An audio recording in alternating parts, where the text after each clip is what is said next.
What's up, guys? It's Crash, and I want to talk to you guys today about DMZ. Now, this has been one of the bright spots, in my opinion, that's come out with Modern Warfare 2 in this release window. A lot of people are enjoying it, myself included. But as we get later on in the season, while everyone's looking for more and more and wanting new content coming with presumably Season 2, there is a little bit of wear on the replayability, and it's showing just a little bit of shallowness. Now, don't get me wrong, guys, this is considered a beta, so it insinuates that we are going to get new content, new mechanics, and new things moving forward. They're still working on this game mode, and I think the potential of this game mode is almost limitless. There's so many things they could do with it, and I want to talk to you guys today about some of my ideas and then hear from you guys in the comments what you think would make DMZ better. And what got me thinking about this was a Deserto article where they state the headline reads that Warzone 2 fans bash pointless DMZ missions, they're not worth the effort. And they actually give a really good example. There's been a few of these where I just don't feel like doing them. This also happens in Tarkov just a little bit, but there really isn't that much else on the map, for progression. PvP is really fun. You can go chase that down. You can do some of the missions on the map, but those get a little repetitive. There's kind of a finite amount of those. There's not a lot of loot items that you kind of need to look for.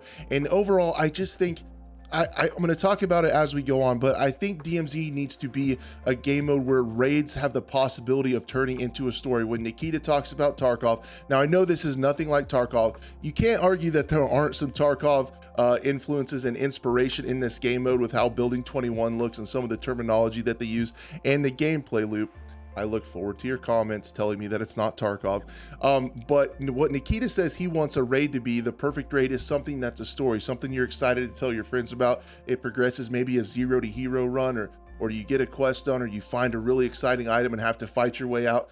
The possibilities are limitless, and this is where the replayability of an extraction type game mode comes, in my opinion. So how can we do that with DMZ? And what got me to think about that was that article.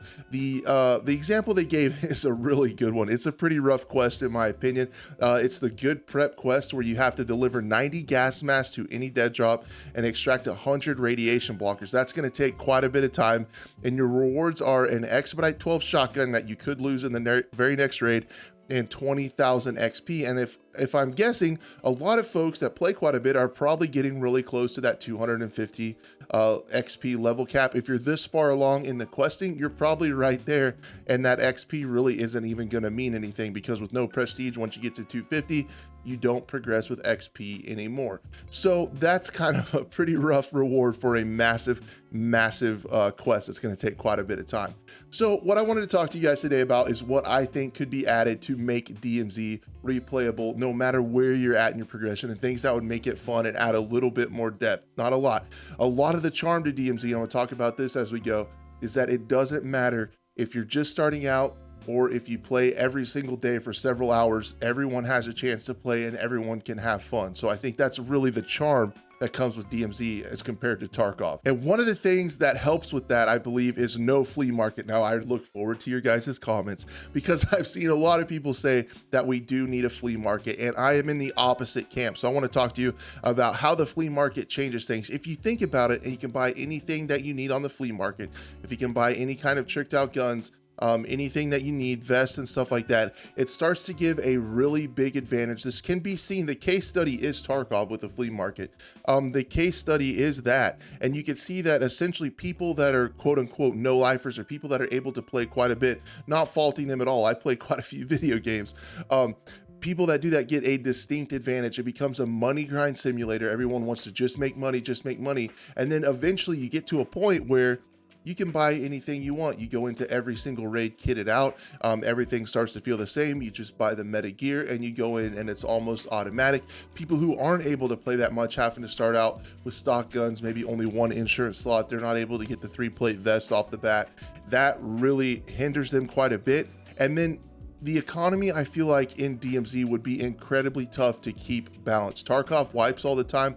Not sure what they're going to do when we go to Season 2, but if there would have been a flea market with the money glitch going on, it would still not be recovered. People would have an unlimited amount of money and be able to do whatever. Now, flea markets do kind of make it fun. They kind of make it interesting, adding that little bit of depth with the economy and selling stuff versus keeping things.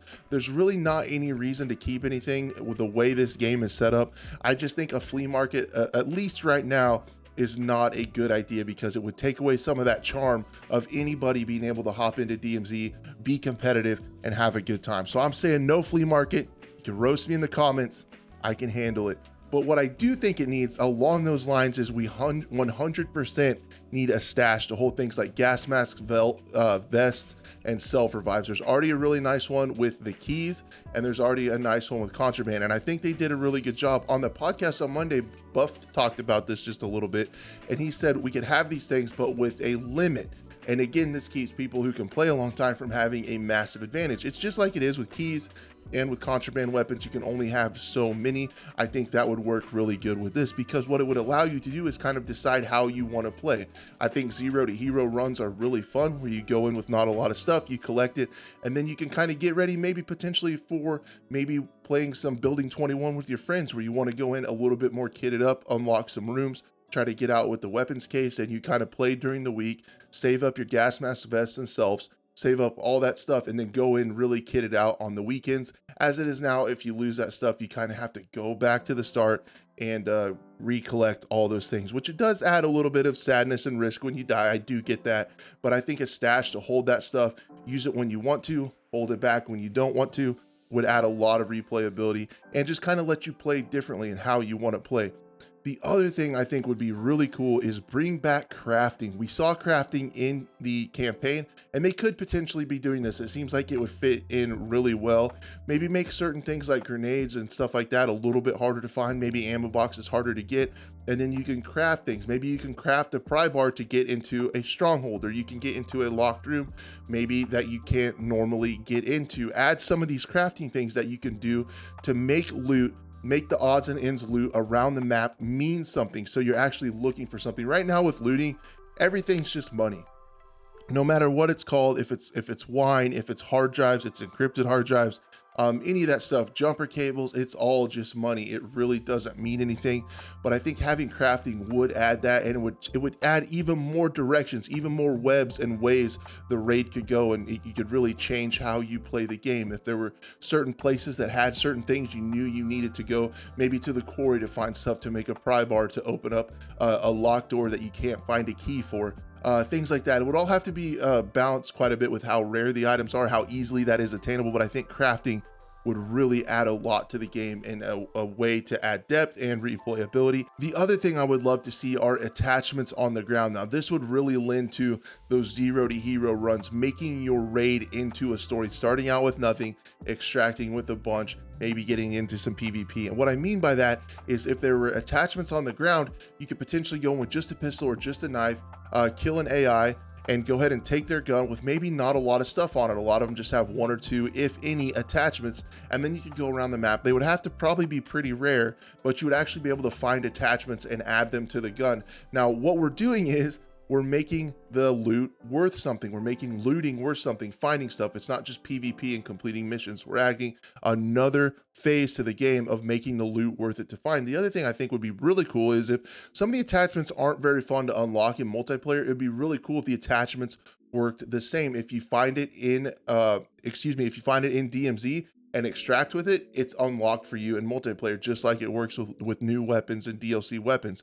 I think that would make attachments and finding them and building guns within the raid quite a bit of fun. I think that would be a really good idea. And when you start making loot that you find on the ground really important, or things that you need to get out with, that's when you really start to get into the suspense that can be found in extraction royales. There's not a lot of reasons right now to push away from gunfights, to get away. In Tarkov, if you find a GPU or a flash drive or something that you really need, you can start to get a little worried and play different, move around the map stealthily, and not try to get into PvP and just try to safely extract. I don't see that phase of gameplay in DMZ yet, so I think this would be a way to do it. If you have a really cool attachment you've been trying to unlock, you don't want to level up those guns, and you would try to get out and get away from PvP and just add that little bit of suspense, and it would be a real bummer if you died. And along those lines, I think a day-night cycle would be really cool on the map. I don't know if you guys think this was a good idea, but I think it would be. And then it would make thermals viable, and potentially NVGs could be a rare find that you could find on the map,